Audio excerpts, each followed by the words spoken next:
شروع اللہ کے نام سے جو بڑا مہربان نہایت رحم والا ہے۔ لوگوں اپنے پروردگار سے ڈرو جس نے تم کو ایک شخص سے پیدا کیا، یعنی اول اس سے اس کا جوڑا بنایا، پھر ان دونوں سے کثرت سے مرد و عورت پیدا کر کے روئے زمین پر پھیلا دیے، اور اللہ سے جس کے نام کو تم اپنی حاجت براری کا ذریعہ بناتے ہو ڈرو، اور قطع مودت ارحام سے بچو، کچھ شک نہیں کہ اللہ تمہیں دیکھ رہا ہے۔ اور یتیموں کا مال جو تمہاری تحویل میں ہو ان کے حوالے کر دو،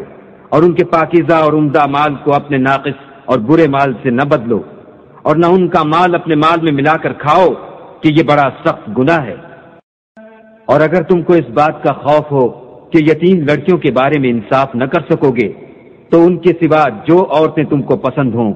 دو دو یا تین تین یا چار چار ان سے نکاح کر لو۔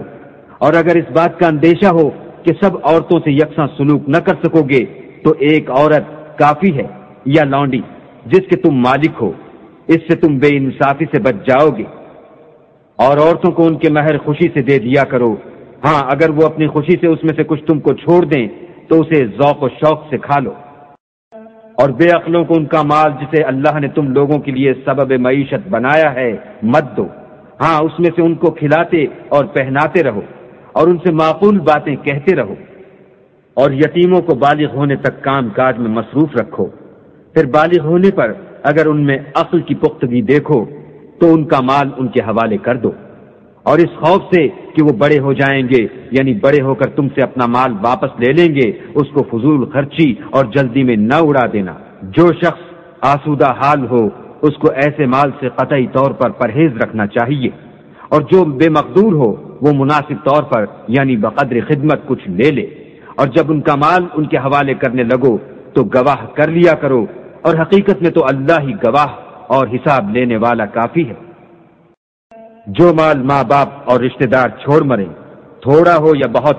اس میں مردوں کا بھی حصہ ہے اور عورتوں کا بھی، یہ حصے اللہ کے مقرر کیے ہوئے ہیں۔ اور جب میراث کی تقسیم کے وقت غیر وارث رشتہ دار اور یتیم اور محتاج آ جائیں تو ان کو بھی اس میں سے کچھ دے دیا کرو، اور شیریں کلامی سے پیش آیا کرو۔ اور ایسے لوگوں کو ڈرنا چاہیے جو ایسی حالت میں ہوں کہ اپنے بعد ننھے ننھے بچے چھوڑ جائیں، اور ان کو ان کی نسبت خوف ہو کہ ان کے مرنے کے بعد ان بیچاروں کا کیا حال ہوگا۔ بس چاہیے کہ یہ لوگ اللہ سے ڈریں اور معقول بات کہیں۔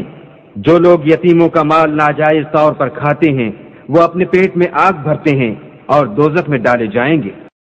اللہ تمہاری اولاد کے بارے میں تم کو ارشاد فرماتا ہے کہ ایک لڑکے کا حصہ دو لڑکیوں کے حصے کے برابر ہے، اور اگر اولاد میت صرف لڑکیاں ہی ہوں یعنی دو یا دو سے زیادہ تو کل ترکے میں ان کا 2/3، اور اگر صرف ایک لڑکی ہو تو اس کا حصہ نصف، اور میت کے ماں باپ کا یعنی دونوں میں سے ہر ایک کا ترکے میں 6واں حصہ، بشرطے کہ میت کے اولاد ہو۔ اور اگر اولاد نہ ہو اور صرف ماں باپ ہی اس کے وارث ہوں تو 1/3 ماں کا حصہ، اور اگر میت کے بھائی بھی ہوں تو ماں کا 6واں حصہ۔ اور یہ تقسیم ترکہ میت کی وصیت کی تعمیل کے بعد جو اس نے کی ہو یا قرض کے ادا ہونے کے بعد جو اس کے ذمے ہو عمل میں آئے گی۔ تم کو معلوم نہیں کہ تمہارے باپ دادوں اور بیٹوں پوتوں میں سے فائدے کے لحاظ سے کون تم سے زیادہ قریب ہے۔ یہ حصے اللہ کے مقرر کیے ہوئے ہیں، اور اللہ سب کچھ جاننے والا اور حکمت والا ہے۔ اور جو مال تمہاری عورتیں چھوڑ مریں،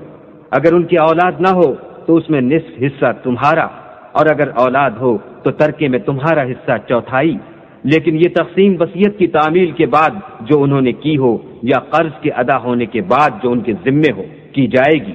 اور جو مال تم مرد چھوڑ مرو، اگر تمہارے اولاد نہ ہو تو تمہاری عورتوں کا اس میں 4واں حصہ، اور اگر اولاد ہو تو ان کا 8واں حصہ۔ یہ حصے تمہاری وصیت کی تعمیل کے بعد جو تم نے کی ہو اور ادائے قرض کے بعد تقسیم کیے جائیں گے۔ اور اگر ایسے مرد یا عورت کی میراث ہو جس کے نہ باپ ہو نہ بیٹا مگر اس کے بھائی یا بہن ہو تو ان میں سے ہر ایک کا 6واں حصہ، اور اگر ایک سے زیادہ ہوں تو سب 1/3 میں شریک ہوں گے۔ یہ حصے بھی بعد ادائے وصیت و قرض بشرطے کہ ان سے میت نے کسی کا نقصان نہ کیا ہو تقسیم کیے جائیں گے۔ یہ اللہ کا فرمان ہے، اور اللہ نہایت علم والا اور نہایت حلم والا ہے۔ تمام احکام اللہ کی حدیں ہیں، اور جو شخص اللہ اور اس کے پیغمبر کی فرما برداری کرے گا، اللہ اس کو بہشتوں میں داخل کرے گا جن میں نہریں بہ رہی ہیں، وہ ان میں ہمیشہ رہیں گے، اور یہ بڑی کامیابی ہے۔ اور جو اللہ اور اس کے رسول کی نافرمانی کرے گا اور اس کی حدوں سے نکل جائے گا، اس کو اللہ دوزخ میں ڈالے گا جہاں وہ ہمیشہ رہے گا، اور اس کو ذلت کا عذاب ہوگا۔ مسلمانوں، تمہاری عورتوں میں جو بدکاری کا ارتکاب کر بیٹھیں، ان پر اپنے لوگوں میں سے 4 شخصوں کی شہادت لو۔ اگر وہ ان کی بدکاری کی گواہی دیں تو ان عورتوں کو گھروں میں بند رکھو یہاں تک کہ موت ان کا کام تمام کر دے، یا اللہ ان کے لیے کوئی اور سبیل پیدا کرے۔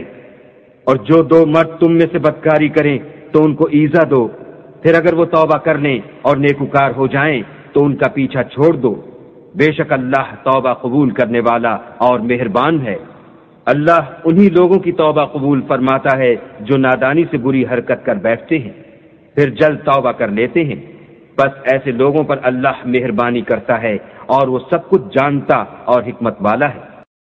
اور ایسے لوگوں کی توبہ قبول نہیں ہوتی جو ساری عمر برے کام کرتے رہیں، یہاں تک کہ جب ان میں سے کسی کی موت آ موجود ہو تو اس وقت کہنے لگے کہ اب میں توبہ کرتا ہوں، اور نہ ان کی توبہ قبول ہوتی ہے جو کفر کی حالت میں مریں۔ ایسے لوگوں کے لیے ہم نے عذاب علیم تیار کر رکھا ہے۔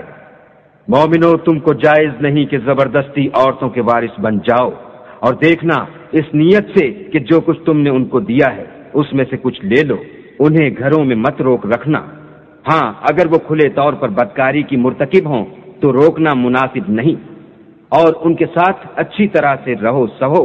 اگر وہ تم کو ناپسند ہوں تو عجب نہیں کہ تم کسی چیز کو ناپسند کرو، اور اللہ اس میں بہت سی بھلائی پیدا کر دے۔ اور اگر تم ایک عورت کو چھوڑ کر دوسری عورت کرنی چاہو اور پہلی عورت کو بہت سا سامان دے چکے ہو تو اس میں سے کچھ مت لینا، بھلا تم ناجائز طور پر اور صریح ظلم سے اپنا مال اس سے واپس لوگے؟ اور تم دیا ہوا مال کیوں کر واپس لے سکتے ہو جبکہ تم ایک دوسرے کے ساتھ صحبت کر چکے ہو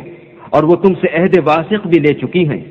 اور جن عورتوں سے تمہارے باپ نے نکاح کیا ہو ان سے نکاح نہ کرنا مگر جاہلیت میں جو ہو چکا سو ہو چکا، یہ نہایت بے حیائی اور اللہ کی ناخوشی کی بات تھی اور بہت برا دستور تھا۔ تم پر تمہاری مائیں اور بیٹیاں اور بہنیں اور پھوپھیاں اور خالائیں اور بھتیجیاں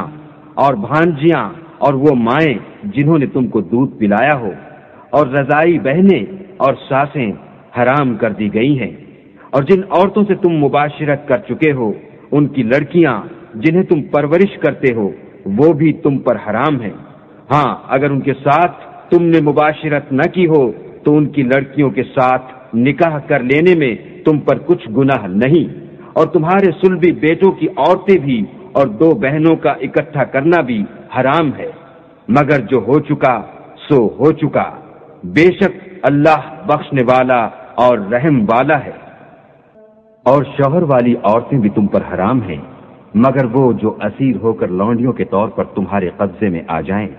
یہ حکم اللہ نے تم کو لکھ دیا ہے۔ اور ان محرمات کے سوا اور عورتیں تم کو حلال ہیں،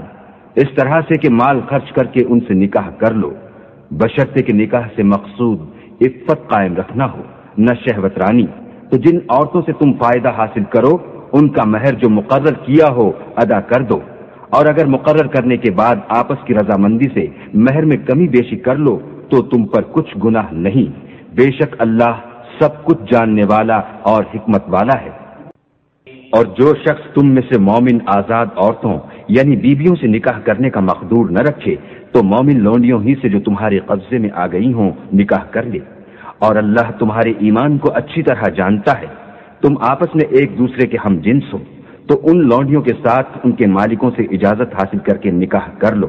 اور دستور کے مطابق ان کا مہر بھی ادا کر دو، بشرطے کہ عفیفہ ہوں، نہ ایسی کہ کھلم کھلا بدکاری کریں اور نہ در پردہ دوستی کرنا چاہیں۔ پھر اگر نکاح میں آ کر بدکاری کا ارتکاب کر بیٹھیں تو جو سزا آزاد عورتوں یعنی بیویوں کے لیے ہے اس کی آدھی ان کو دی جائے۔ یہ لونڈی کے ساتھ نکاح کرنے کی اجازت اس شخص کو ہے جسے گناہ کر بیٹھنے کا اندیشہ ہو، اور اگر صبر کرو تو یہ تمہارے لیے بہت اچھا ہے، اور اللہ بخشنے والا مہربان ہے۔ اللہ چاہتا ہے کہ اپنی آیتیں تم سے کھول کھول کر بیان فرمائے اور تم کو اگلے لوگوں کے طریقے بتائے اور تم پر مہربانی کرے، اور اللہ جاننے والا اور حکمت والا ہے۔ اور اللہ تو چاہتا ہے کہ تم پر مہربانی کرے، اور جو لوگ اپنی خواہشوں کے پیچھے چلتے ہیں وہ چاہتے ہیں کہ تم سیدھے رستے سے بھٹک کر دور جا پڑو۔ اللہ چاہتا ہے کہ تم پر سے بوجھ ہلکا کرے، اور انسان طبیعتاً کمزور پیدا ہوا ہے۔ مومنوں، ایک دوسرے کا مال ناحق نہ کھاؤ۔